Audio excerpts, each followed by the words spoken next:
50 на луѓе со месеци се предмет на политички прогон со цел Заев да може да тргува со нивната слобода, а за возврат да бара поддршка на договорот со Грција за преименување на Република Македонија. Со месеци луѓе се држат во притвор. Пратеници, уметници, обични граѓани беа жигосувани за терористи.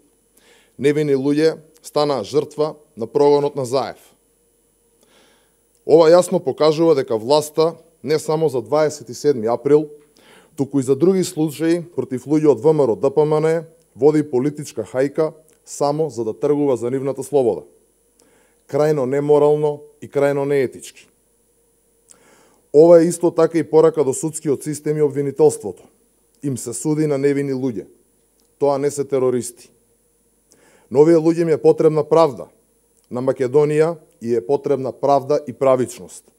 Не политички монтирани и фабрикувани случаи. Заев треба да им се извини на семејствата кои се под политички прогон, режиран токму од самиот Заев и власта. Ова мора да престане и само така може да има помирување. Правдата мора да стигне и затоа бараме нова обвинителска институција која ќе ги истражи сите случаи каде има сомнеш за нарушување на законот и која непристрасно ќе ги анализира фактите и доказите. Еве прилика на Заев да докаже дека е за вистинско помирување и за правда без никакви условувања. Ослободете ги луѓето од политичкиот прогон и од притворот и овозможете правда за овие луѓе со гаранција за нивната презумпција на невиност. Она што сакаме уште еднаш да го повториме, дека бараме правда за овие луѓе, значи да се докаже овој монтиран, фабрикуван случај низ институциите, независни, кои што врз основа на аргументи и докази, непристрасно, значи ќе донесат соодветна одлука. За да има амнестија, значи треба да претпоставиме сите оние кои што се обвинети дека се виновни. Согласно нашиот устав и законите постои институт кој што се нарекува презумпција на невиност и никој не е винуван дека истото не се докаже во соодветна судска инстанта.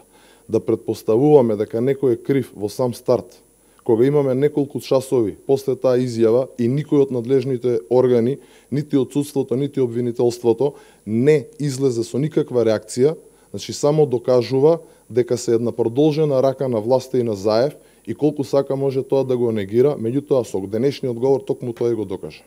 Ние разговараме со сите пратеници, имаме координација, прашањето во однос на ставот на ВМРО ДПМН ви е познат на сите, како и на целокупната македонска јавност, веднаш по завршувањето на неуспешниот референдум на 30 септември.